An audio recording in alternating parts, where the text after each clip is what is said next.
Want me to hold that? I'll hold it. Okay. Thank you. You're probably used to doing that. Yeah, I am. Now, let me hold it. Done it a few times. Let me hold it. Okay. Yeah, I'll keep your three up there. Here we go. Okay. Bob Eubanks, tell us a little bit about the show. Well, you know, I found out not too long ago that my partner and I were the only people that produced a Beatle concert all 3 years they toured America. So I decided to put together a show called Back Stage with the Beatles. And it's a one-of-a-kind show. It's about 80% of the stories I tell happened to me during the 3 years that I produced their concerts here in Southern California. It's fun. I use a wonderful, wonderful Beatle band called Ticket to Ride on stage with me, and I tell stories that lead up to music, and that's how it all came about. Okay, great. How did you find this band? Where did they come from? I have a lady working with me named Noelle Stevens, and she's a big Beatle fanatic, and she knew all about Ticket to Ride, and when I heard them, I thought, yeah, that's the group I want to use. They're just wonderful. Okay, anything else you want to add? Nope, I'm just, yeah, I do want to add something. The people here at the Armstrong Theater are just wonderful to work with. Chris and his staff are just incredible, and I hope we get to come back next year too. Okay. I remember watching the Newlywed Game, and the question was, Never happened. Never. It'll be on my tombstone. But where's the strangest, most unusual place you ever made whoopee? Is that what you're talking about? no. The No. one I'm thinking of is the question was, in your neighborhood, Which way does the sun come up? which way does the sun Yeah, come up? I could get people to say almost anything because first of all they were nervous, and secondly I would say, now look, not in their neighborhood, but in your neighborhood. Now, which direction does the sun come up? And they would give me an answer, and then they'd go, "Oh my God!" And then they realized what they'd done wrong. I But remember that one where she was arguing with her husband, and she said, "But he said in our neighborhood." that's right. Yeah. But it was a fun time, and had a good time. But thank you very much for having me here on Channel 3, Cable 3, right? And we're going to go out and do a Beatles show right now. Okay. 3 years, 9-time Emmy Award winner, and the only person to have produced the Beatles concerts. All 3 years they toured America. Please welcome Bob Eubanks.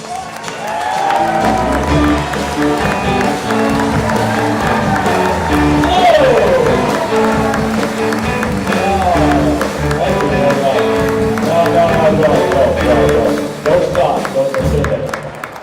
Oh, thank you so much. Isn't this a wonderful, wonderful building? We're so glad to be here, and we are going to have so much fun for the next couple of hours. And as you hear some stories probably you've never heard before, see some seldom seen photos, and like I say, we're going to have fun. And to help us have that fun is a band that I think they're just sensational. Please welcome my friends, Ticket to Ride.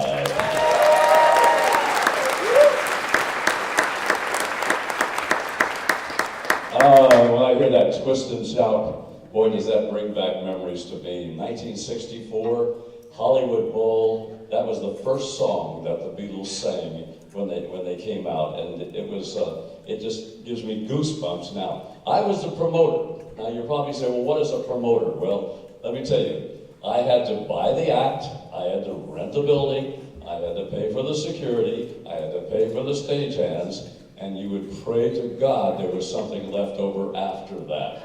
So that's what a promoter does. And I have some great backstage stories that I want to share with you this evening, but first I want to back up a little bit and tell you how it all came about. I started my career at a 250-watt radio station in Oxnard, California.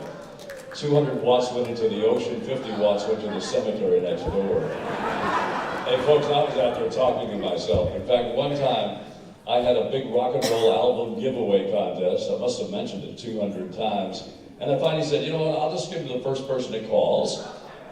And nobody called. And as fate would have it, my next job was at the hot new radio station in Los Angeles, KRLA. And I was there with the big guys. I was there with Dick Biondi from Chicago. Dave Hull, the Hullabaloo was there. Wink Martindale, Memphis, Tennessee. And Casey Kasem from Detroit, and this little boy, Bob Eubanks from Oxnard.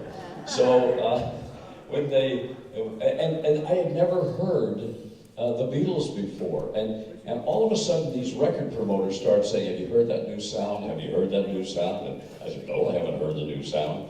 And then everybody was starting, and phones would start to ring and everything. And it was a strange thing how it all came about.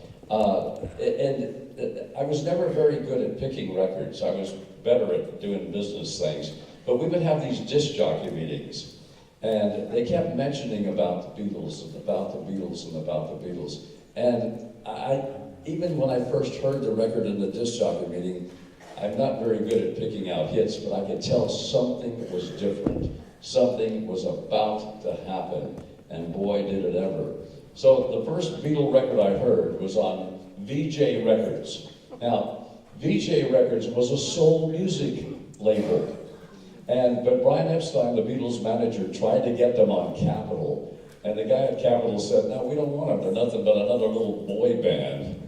So VJ Records signed them, and this is the first record that I ever played on the air of the Beatles. 1, 2, 3.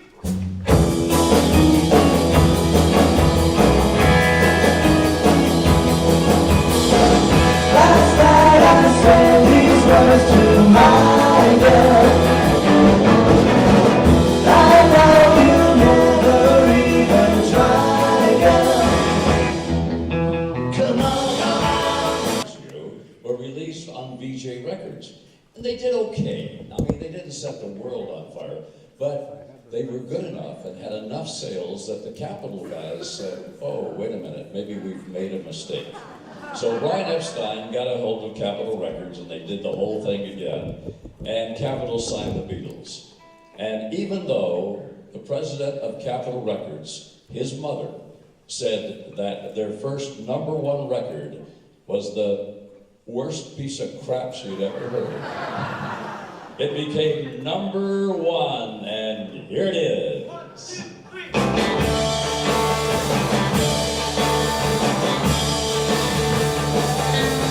Oh yeah, I'll tell you something. I think you'll understand when I say that something. I wanna hold your hand. Boy, did that start everything. Now, Ed Sullivan had a variety show on, and he's a former gossip columnist in New York. And he was the one, by the way, that put Elvis on his show very early on, but the network insisted they not shoot Elvis from the waist down. Sure. Anyway, Sullivan was at the Heathrow Airport in London, England, and the Beatles were flying in from Sweden, and there were girls everywhere screaming and yelling, and Sullivan thought it was the royal family arriving. And so he said to this guy, he said, wow, is that the royal family? And the guy said, no, that's the Beatles. He said, who in the hell are the Beatles? Well, he found out. Boy, did he find out. He did a little research, and he ended up wanting to book them. But he wanted to book them on his show as somewhat of a novelty band. So Brian Epstein, the Beatles manager, they flew to New York, and they talked to Sullivan, and they got it all set, and they agreed that the Beatles were going to do the Ed Sullivan Show, just like Elvis had done it. And so the Beatles arrived in New York, and it was on February the 9th, 1964. And like everyone else, I first saw the Beatles on the Ed Sullivan Show. But I'll tell you something. The night that they were on the Sullivan Show, the music world in America changed. The Ed Sullivan Theater holds 700 people. There were 50,000 requests to attend the show that night. 50,000. And when the Beatles went on, well, the ratings were incredible. 75 million people, 75 million, watched the Ed Sullivan Show tonight for the Beatles. And I got to tell you something, the Beatles were on the verge of some fame and fortune.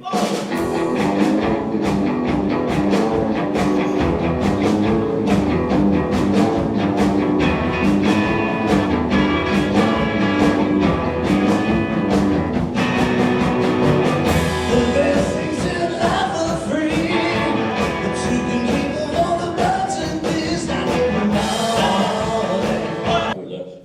out. The Isley Brothers had that record, and it was a big #1 hit. And then a guy named Barrett Strong came along and recorded Money, but none of them sounded like the Beatles sound. So they were just amazing. And after the Sullivan Show, they decided they were going to tour America.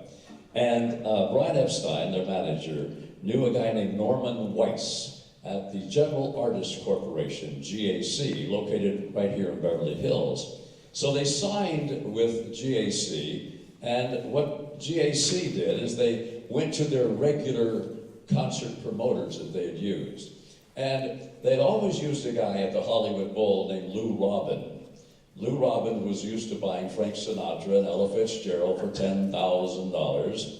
And so when the Beatles came along, and Brian Epstein said he wanted to play the Hollywood Bowl, but he wanted more money than anybody had ever gotten at the Hollywood Bowl. So he wanted $25,000 for the night, guaranteed. Well, that was unheard of at the time, I'll tell you. But anyway, so they went to Lou Robin, and he turned them down. He said, no, I can buy Sinatra and Ella Fitzgerald. No, I don't want them, the long-haired guys. Parenthetically, he ended up booking a concert with the Beatles in 1965 in San Diego, and it was the only concert in 3 years that the Beatles, where the promoter lost money down there in San Diego. But anyway, so he turned them down, and I said, you know, wait a minute, I want them.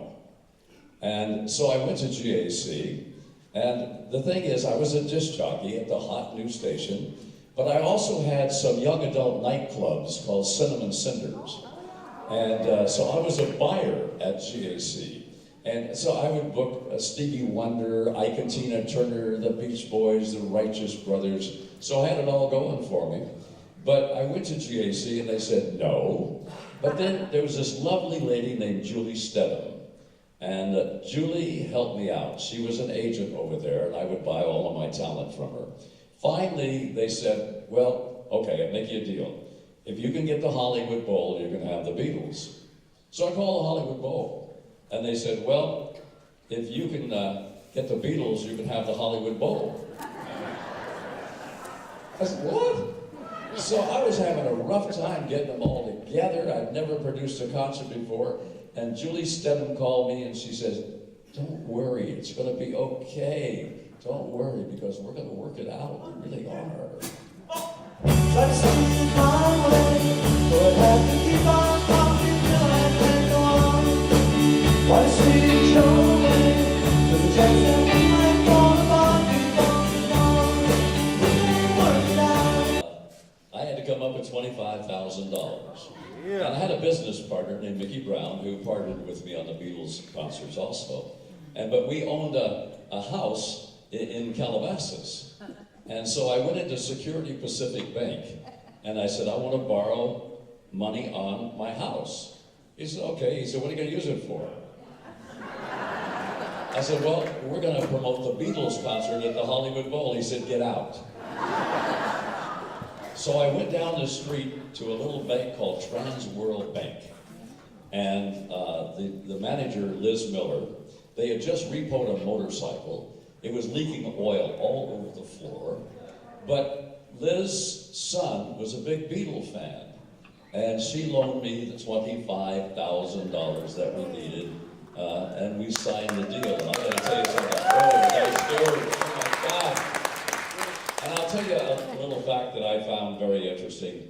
The Beatles, they were supporters of the civil rights movement in the United States. And in their contract, in the clause, they said, and I'm going to read it, artists will not be required to perform before a segregated audience. John had said that they would rather not do a show and lose the money if the tickets were not available to everyone. And you've heard the stories about the terrible things that acts demand backstage. Well, they were terrible. They also requested an adequate sound system and clean towels. So we put the tickets on sale in April, and OMG, the town went crazy. You talk about chaos. You could get the tickets at the Hollywood Bowl, at Wall H Music City, and the Automobile Club of Southern California. There was no Ticketmaster in 1964. And all 3 years, folks, the tickets were $3, $4, $5, $6, and $7. Now, McCartney played Dodger Stadium for $250 a ticket not too long ago. But anyway, that was the ticket price, and we had to live with it. So when word got out that the tickets were going to go on sale, I will tell you, all hell broke loose. Kids were camping out on Highland Avenue there in Hollywood.